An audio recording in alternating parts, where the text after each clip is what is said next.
Paano nga ba natin tatanggalin yung auto-deduction ng Netflix sa GCash nang wala kang ipapalit na ibang GCash account or payment option?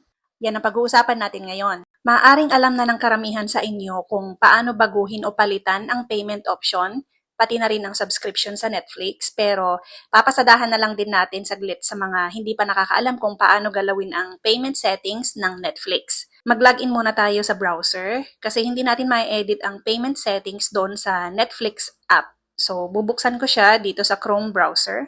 Ayan, naka-login na tayo.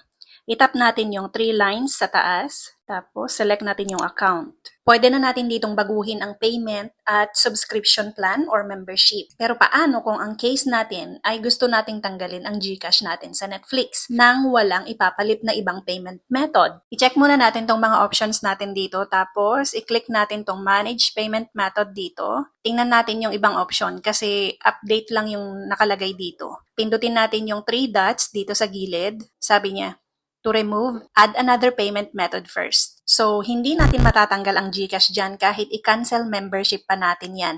Sa oras kasi na inactivate ulit yung Netflix na yon, yung huling payment method at account pa rin ang kukuhanan niya ng payment.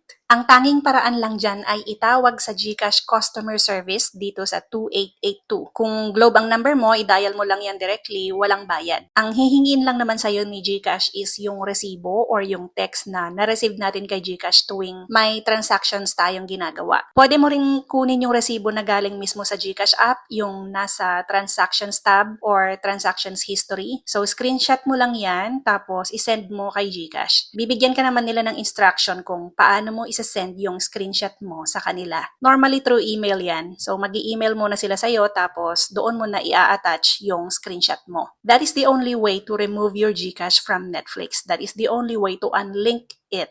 So, yan na muna sa ngayon. Till our next video.